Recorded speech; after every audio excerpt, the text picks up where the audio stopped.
સ્વામી વિવેકાનંદ ગુજરાત રાજ્ય યુવા બોર્ડ ભરૂચ દ્વારા રાષ્ટ્રીય યુવા દિવસની ઉજવણી કરાઈ હતી। સ્વામી વિવેકાનંદ જન્મદિવસ નિમિત્તે ગુજરાત રાજ્ય યુવા બોર્ડ ભરૂચ દ્વારા યુવાનોના માનસ પટલ પરથી વિસરાતી જતી જૂની રમતોને પુનર્જીવિત કરવાના પ્રયાસના ભાગરૂપે રમત સ્પર્ધાનું આયોજન કરવામાં આવ્યું હતું। આજે સ્વામી વિવેકાનંદજીની જયંતિ છે। સ્વામી વિવેકાનંદ એવા મહાન વ્યક્તિ હતા, તેમણે સમગ્ર વિશ્વમાં ભ્રમણ કરી ગૌરવ વધાર્યું હતું। સ્વામી વિવેકાનંદે માત્ર 25 વર્ષની ઉંમરમાં જ ઈશ્વર અને જ્ઞાનની પ્રાપ્તિ કરી સાંસારિક મોહમાયા ત્યાગી સંન્યાસ લઈ લીધો હતો। ત્યારબાદ ગુરુ રામકૃષ્ણ પરમહંસના શિષ્ય બન્યા। ત્યારબાદ તેમણે જ્ઞાનની પ્રાપ્તિ થઈ અને 39 વર્ષની અલ્પ આયુમાં આ દુનિયાને છોડ્યા પછી પણ એમના વિચાર આજે પણ યુવાઓ માટે પ્રેરણા સ્ત્રોત બન્યા હતા।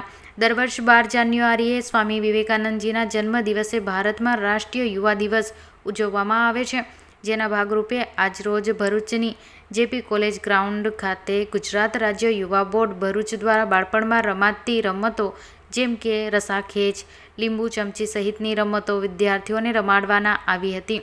આ પ્રસંગે ભરૂચના ધારાસભ્ય રમેશ મિસ્ત્રી, ભાજપ જિલ્લાના પ્રમુખ મારુતિસિંહ અટોદરિયા, મહામંત્રી નિરલ પટેલ, શહેર પ્રમુખ પ્રકાશ પટેલ, જિલ્લા પંચાયત બાંધકામ સમિતિના અધ્યક્ષ ધર્મેશ મિસ્ત્રી, જેપી કોલેજના પ્રિન્સિપલ MM પટેલ, સ્વામી વિવેકાનંદ ગુજરાત રાજ્ય યુવા બોર્ડના પ્રદેશ ઝોન સંયોજક હર્ષિત દેસાઈ સહિત વિવેકાનંદ યુવા બોર્ડના સભ્યો ઉપસ્થિત રહ્યા હતા।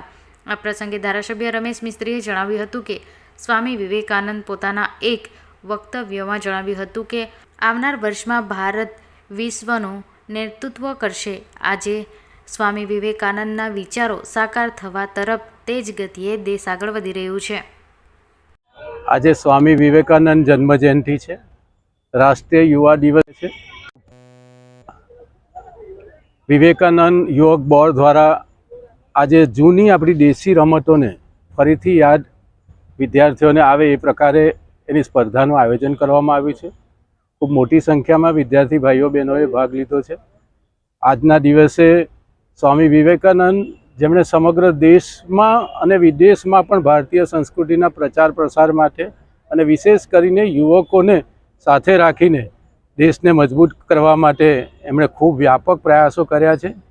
શિકાગોનું ઐતિહાસિક એમનું પ્રવચન, એમનું પણ આજે સ્મરણ થયું છે અને આગામી 100 વર્ષમાં એમણે કીધું હતું કે ભારતે ફરીથી વિશ્વનું નેતૃત્વ કરશે। એ દિશામાં નરેન્દ્ર વિવેકાનંદથી લઈને આજે નરેન્દ્ર મોદી સુધીનો જે આખો યાત્રા છે, એમાં ભારત જે પ્રકારે બિહેવ કરી રહ્યું છે, એમ લાગે છે કે ભારત એ હવે વૈશ્વિક પ્લેયર બન્યું છે અને ભારતીય સંસ્કૃતિનો પ્રચાર પણ આજે વિશ્વ સ્તર પર વ્યાપક ઝડપથી વધી રહ્યો છે।